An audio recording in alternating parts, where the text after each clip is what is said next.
বলছি, এই কপ আর এই ক্রিমিনাল যদি এখানে 100 দিন সার্ভাইভ করতে পারে তাহলে আমি ওদেরকে দেবো $5,00,000। কেমন আছো? তোমার সাথে দেখা করে ভালো লাগলো। হ্যাঁ আমারও। আমি লেনি। ইয়েন, তোমাদের হ্যান্ডকাপটা খুলে দেবো? তাহলে তো খুব ভালো হয়।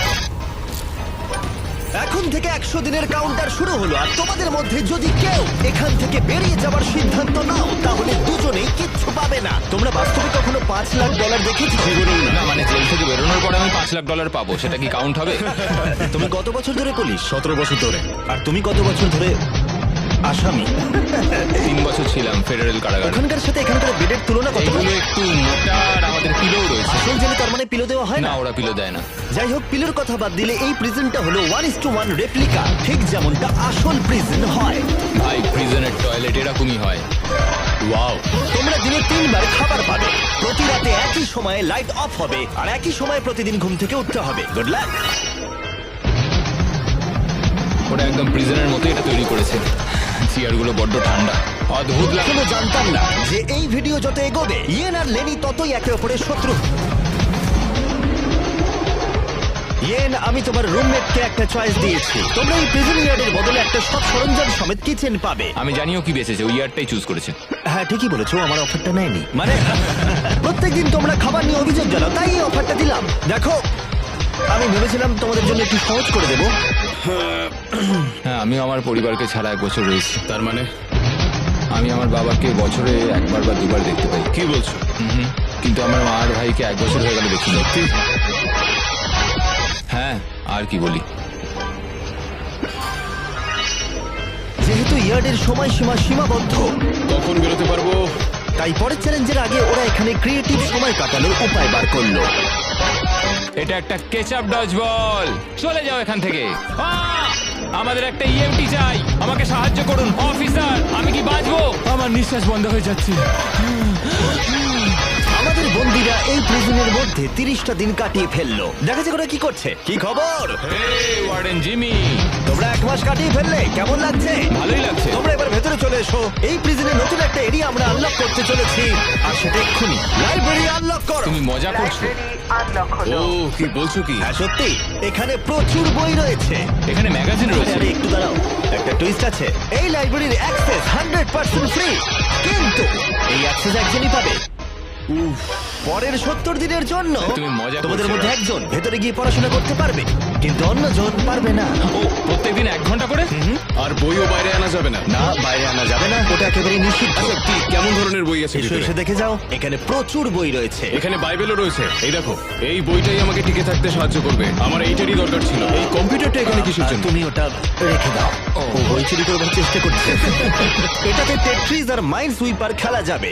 এখানে আরো কিছু বই রয়েছে।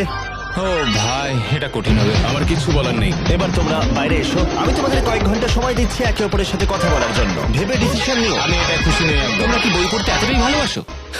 কখনো জেলে থেকেছো? না, কখনোই না। আমরা এখানে মরে যাচ্ছি। ঠিক আছে, 2 ঘন্টা পরে এসে তোমাদের সিদ্ধান্ত জানবো। মিস্টার বিস্টের প্রিজনের মধ্যে কোনো একজনকে সাফার করতেই হয়। যাই হোক, আমাদের প্রতিবারের মতনই নিজেদের মধ্যে কথা বলে এটার সিদ্ধান্ত নিতে হবে। আমি চাই না এতে কোনো ঝামেলা হোক।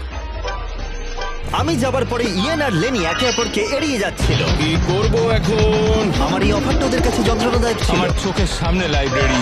আমার ওখানে কোনো বই চাই না, শুধুমাত্র একটাই বই চাই। আমাদের একটা সিদ্ধান্তে তো আসতেই হবে। আমরা চুপচাপ বসে থাকতে পারি না। এই লাইব্রেরিটার মাধ্যমে জিমি বিবাদ তৈরি করার চেষ্টা করছে। তোমার মাথায় কি চলছে? তুমি তো এখানে দার্শনিক। দেখো, এটা আমাদের নেওয়া ছাড়া তো আর কোনো উপায় নেই। হ্যাঁ, এটা নিতেই হবে। এটা আমরা ফ্রিতে পাচ্ছি, কিন্তু প্রশ্ন হলো এটা কে নেবে?